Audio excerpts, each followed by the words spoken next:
Hey everyone. Well, you're seeing this. Looks like they got me. Wait. Oh, never mind. That was a different video. I'm supposed to be doing the 2 cents. Okay. Sorry guys. Let's back up a little bit. All right. So I'm Dylan. You guys know me from Next Topic. So it got a little hectic this week, so we couldn't film. I won the lottery. I moved to Hawaii and Ireland all in the same week. It was a big mess up. Anyway, I can't be there with them, so they just wanted me to do 2 cents. So I'm rich and awesome now. And I think they're a little jealous. So they didn't want to talk. There'd be tears.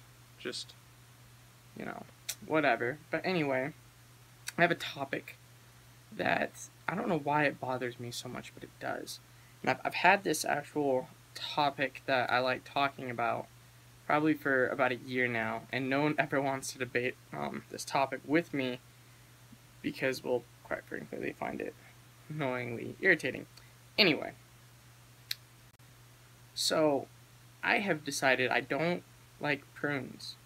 Not about the taste or anything, but how we have pretty much made prunes into something they're not. So, for example, you have a grape. You have grape juice. You don't have raisin juice. And raisins are just dried out grapes. So you can't get, juice out of raisins. Before I continue, some of you may see where this is going. I know there's probably scientific fact. I don't know. There is scientific way that they get to what I'm about to talk about. But I just don't know why. It's more of a naming thing. But anyway, so you have grapes, you have grape juice. You have prunes, and then now you have prunes, and you have prune juice. But you don't have raisin juice. You have prune juice, but not raisins. Prunes are just dried out plums. So, isn't it just plum juice? Because the point of a plum or a raisin is dried out, meaning they don't have liquid in them and they're shriveled and blah blah. So, if something is dried out, lack of water, juice, or whatever you want to call it, how are they getting juice from it? And at that point, why are they letting it drying out instead of just, making plum juice? So, it really bothers me because it shouldn't be that way. It just shouldn't. It's dumb. It's like you've killed this thing and shriveled it up, and now you're trying to make juice out of it when you could have just saved yourself the process and just had plum juice. And so my whole debate with everyone, why I think it's so stupid, is because I don't think it should be called prune juice, because I don't understand why or how they're getting the juice from the prune if it's a dried out plum. So it really bothers me. I don't know why. It probably bothers me more than it should. But I've boycotted plums and prunes because I think society as a self needs to get its shit together and needs to decide, why do we have plum juice? Or why do we have prune juice instead of plum juice? It doesn't make sense. And if this is it, do we stop here? Or are we gonna start getting raisin juice? And it's just gonna taste like shitty old disgusting grapes? I don't know. And the fact that prune juice makes you crap yourself pretty bad. So really, I mean, there's just not a whole lot going for it. Its name is in itself a lie. It makes you poop yourself. Probably. I mean, unless there's a bathroom or you have a diaper on. But, well, diaper's still pooping yourself. So yeah, unless you have a bathroom around, which I don't know most of you do, but that one unlucky bastard out there. That prune juice just ruined his day, his underwear, and maybe his relationship.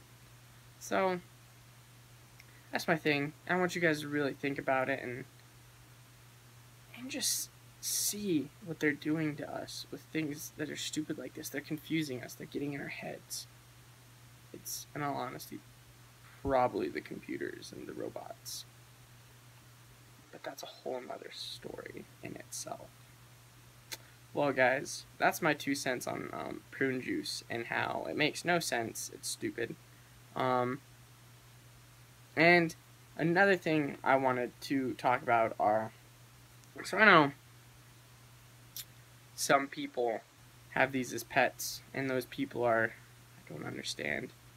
And I have friends that do this, so it's not like I'm talking about random people. I have certain friends that are this is being directed to. But anyway, I want to talk about fears a little bit. Let you guys know a little bit about me. I am deeply super scared of snakes. And everyone always asks why. They're like, oh, this, and this. And so it's not just that snakes can bite you and have venom and stuff. That would be a lame reason. I think you need to have legit reasons for your fear. Um, like I had a boss tell me that his fear of manatees, granted, we're living in New Mexico at this point, actually on a ranch in New Mexico, and he said his fear of manatees was more logical than my fear of snakes. And let's break that down a little bit. There are no manatees in New Mexico that I know of that can just roam wild, at least to where they're gonna get you. There are tons of snakes, and where we were at in a desert on a range, there were tons of rattlesnakes. But yet his fear of manatees was more logical than my fear of snakes. So that always one I found stupid. But anyway, it made no sense. So my point is, everyone has fears, whether they're irrational, like a manatee in New Mexico, or apparently a snake in New Mexico. Anyway, so I have a deep fear of snakes. I don't like them. I don't touch them. And I think like a lot of it roots from when I was a kid. I watched a lot of Indiana Jones, and I loved it. And I think like I got it in my head as like Indy doesn't like snakes, Dylan don't like snakes. And then as I grew older, I tend to become very judgmental of snakes. I think because I had this hate for them, and then I started like thinking why I don't like snakes, and all these crazy facts came. And so I'm gonna share those crazy facts that I've come up with over the years. So, reason one, they move, but they don't have legs. That's just creepy in any aspect of anything, okay? Like, this thing literally kills things and people, and it doesn't even have legs. It doesn't have legs. It's the weirdest, unnatural thing. Like, I know how it works, like, how they move, but it's unnatural and it's creepy, and it shouldn't exist. So that's one. I mean, what moves that? That's just, ugh. What's not creepy about that? Anyway, rule number two. They smell with their tongue. This doesn't seem like a harmful thing at all. It's just pure evil. Because if something doesn't have a nose to smell with and they're using their tongue and they're like all over the place, that is strictly for creep factor. Nothing more. Nothing more. So they're just really creepy that they smell with their tongues, apparently, in my head. But yeah, so I don't like that about them. I feel like I'm just so judgmental right now on snakes. I don't apologize because I hate them. Anyway. So yeah, and then the second thing is, or the third thing is I'm a runner. I go running a lot. And when you're running, there's sticks and stuff on the ground. And what do snakes look like? Sticks. Do you know how paranoid that makes me? It is just their look. They accidentally, and I have accidentally stepped on a snake before running, and it's terribly scary. I thought I was just gonna have a heart attack and die, which would probably be the best way to go instead of getting bit 100 times by a snake. I was just thinking of fear factor when I lay in the pit of snakes. I could never do that. I'd die. Anyway, so those are my three things. They look like sticks, so you can't see them. They smell with their tongue. They move without legs. And in every aspect, they're used as like bad things in many books. And so they just have this villainous kind of sense about them. And I mean, they look like a villain. Like, I don't think I've ever looked at a snake the same way I look at like a baby pan. I'm like, oh, it's so cute. I'm like, no, that's creepy. Let's kill it. So that's my reasons for irrational fears of snakes. I mean, I think it's bad too. Like, everyone knows this about me, and so they always try and scare me with snakes. Like, when I worked actually, me and RJ worked at this like camp, the ranch, and they would put a fake snake in my bed at least 3 times a week. So I got in the habit of doing what I call snake check. And so, yeah, pretty much every night before I go to sleep, even now, I have to lift my blanket and covers to make sure there's not a snake in my bed. Because countless people pull this prank on me. And it freaks me out every time. So I literally check my sheets and covers every night to make sure there's no snakes in it. Because everyone has embedded this fear of a snake being in my bed. It's terrible. It's not a way to live. But, yeah, and so my fear of snakes has been so irrational that, one, I love Ireland for many reasons, but one of the big reasons I want to live there is because there are no snakes there. Like, I think I can get so much shit done if I don't have this constant fear of snakes attacking me. And that's why I'm so lazy. Really is. Sorry, it's emotional just realizing this. No, not really. I mean, I am lazy, but that's not the reason why.